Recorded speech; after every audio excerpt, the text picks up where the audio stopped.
Hello, എല്ലാവർക്കും പുതിയൊരു വീഡിയോയിലേക്ക് സ്വാഗതം. എല്ലാവരും സുഖമായിട്ടിരിക്കുന്നു വിചാരിക്കുന്നു. ഇന്ന് നമ്മൾ അടിപൊളി ഒരു മീൻ കറിയാണ് തയ്യാറാക്കുന്നത്. അതിന് വേണ്ടിയിട്ടുള്ള സാധനങ്ങൾ എന്തൊക്കെയാണ് എടുത്തിരിക്കുന്നത് നോക്കാം. ഒരു കാൽമുറി തേങ്ങ ചിരണ്ടിയത്, അതിൻ്റെ കൂടെ ഒരു തക്കാളി, ഇത്രയും നമ്മളൊന്ന് അരച്ചെടുക്കുന്നുണ്ട്. നന്നായിട്ട് അരച്ചെടുത്തതിന് ശേഷമാണ് നമ്മൾ മീൻ കറി തയ്യാറാക്കുന്നത്. നല്ല ഗ്രേവി കിട്ടാൻ വേണ്ടിയിട്ടാണ് ഇതുപോലെ ചെയ്യുന്നത്. മാത്രമല്ല നല്ല റെസ്റ്റോറൻറ്റ് സ്റ്റൈല് ടേസ്റ്റിൽ നമുക്ക് തയ്യാറാക്കിയെടുക്കാം. ഇത്രയൊന്ന് നന്നായിട്ടൊന്ന് വെള്ളം ചേർത്ത് അരച്ചെടുക്കാം. നല്ല പേസ്റ്റ് പോലെ അരച്ചെടുത്തിട്ടുണ്ട്.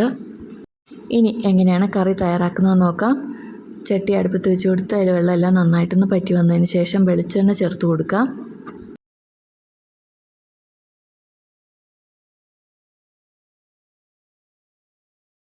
വെളിച്ചെണ്ണ നന്നായിട്ടൊന്ന് ചൂടായി വന്നിട്ടുണ്ട്. ഇനി ഉള്ളി ചേർത്ത് കൊടുക്കാം. ഇതൊരു 10 ഉള്ളി ചേർത്ത് കൊടുക്കുന്നുണ്ട്. അടുത്തായിട്ട് പച്ചമുളക് ചേർത്ത് കൊടുക്കാം. ഒരു 5 പച്ചമുളക് നടുവേ പിളർന്നത് ചേർത്ത് കൊടുക്കുന്നുണ്ട്. ഇത്രയും ചെറുതായിട്ടൊന്ന് വഴറ്റിയെടുക്കാം. ഇത്രയും ഒന്ന് ചെറുതായിട്ടൊന്ന് മൂപ്പിച്ചെടുത്തിട്ടുണ്ട്. പച്ചമണം ഒന്ന് മാറിക്കിട്ടിയാൽ മാത്രം മതി. ഇനി ഇതിലേക്ക് മസാലയെല്ലാം ഒന്ന് ചേർത്ത് കൊടുക്കാം. ആദ്യമേ തന്നെ മഞ്ഞൾപ്പൊടിയാണ് ചേർത്ത് കൊടുക്കുന്നത്. 1 ടീസ്പൂൺ മഞ്ഞൾപ്പൊടി ചേർത്ത് കൊടുത്തിട്ടുണ്ട്. അടുത്തായിട്ട് മുളക് പൊടി ചേർത്ത് കൊടുക്കാം. 1.5 ടേബിൾ സ്പൂൺ മുളക് പൊടിയാണ് ചേർത്ത് കൊടുക്കുന്നത്. ഇനി വേണ്ടത് മല്ലിപ്പൊടിയാണ്. 1 ടേബിൾ സ്പൂൺ മല്ലിപ്പൊടി ചേർത്ത് കൊടുക്കുന്നുണ്ട്. ഇത്രയും ചേർത്ത് നന്നായിട്ടൊന്ന് മൂപ്പിച്ചെടുക്കാം. നന്നായിട്ടൊന്ന് മൂപ്പിച്ചെടുത്തിട്ടുണ്ട്. അതിലെ പച്ചമണമെല്ലാം നന്നായിട്ടൊന്ന് മാറിക്കിട്ടിയിട്ടുണ്ട്. ഇനി ഇതിലേക്ക് നമ്മൾ അരച്ച് വെച്ചിരിക്കുന്ന തേങ്ങ, തക്കാളി അരപ്പ് ചേർത്ത് കൊടുക്കാം. അതും കൂടി ചേർത്ത് ചെറുതായിട്ടൊന്ന് ചൂടാക്കിയെടുക്കാം.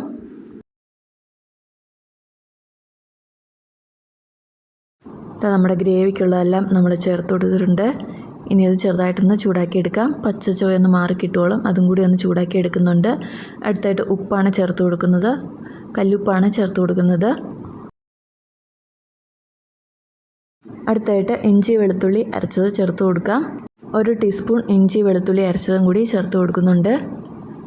അതും കൂടി ചേർത്ത് ചെറുതായിട്ടൊന്ന് പച്ചമണം മാറുവോളം ഇതെല്ലാം ഒന്ന് വഴറ്റിയെടുക്കാം.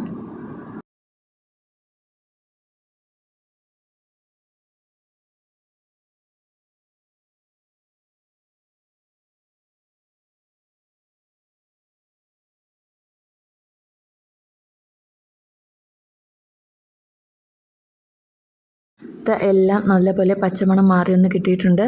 ഇനി ഇതിലേക്ക് എന്തോരം ചാറാണോ വേണ്ടത് അതിനനുസരിച്ചുള്ള വെള്ളം ചേർത്ത് കൊടുക്കാം.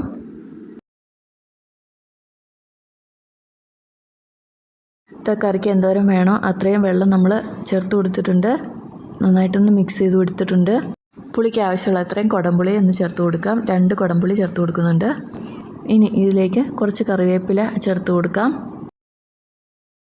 ഇനി അടുത്തായിട്ട് നമ്മൾ ചേർത്ത് കൊടുക്കുന്നത് ഉലുവ പൊടിച്ചതാണ്. ഉലുവ പൊടിച്ചത് ചേർത്ത് കൊടുത്തു കഴിഞ്ഞാൽ കറിക്ക് നല്ലൊരു കൊഴുപ്പൊക്കെ കിട്ടും. അതും കൂടി നമുക്ക് ചേർത്ത് കൊടുക്കാം.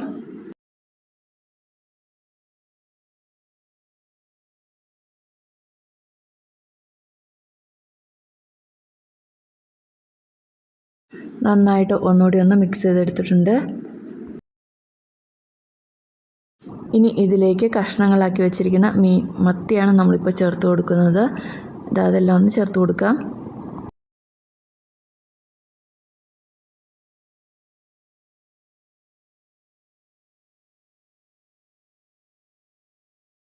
കഷ്ണങ്ങളെല്ലാം ചേർത്ത് കൊടുത്തിട്ടുണ്ട്. നന്നായിട്ടൊന്ന് മിക്സ് ചെയ്തെടുത്തിട്ടുണ്ട്.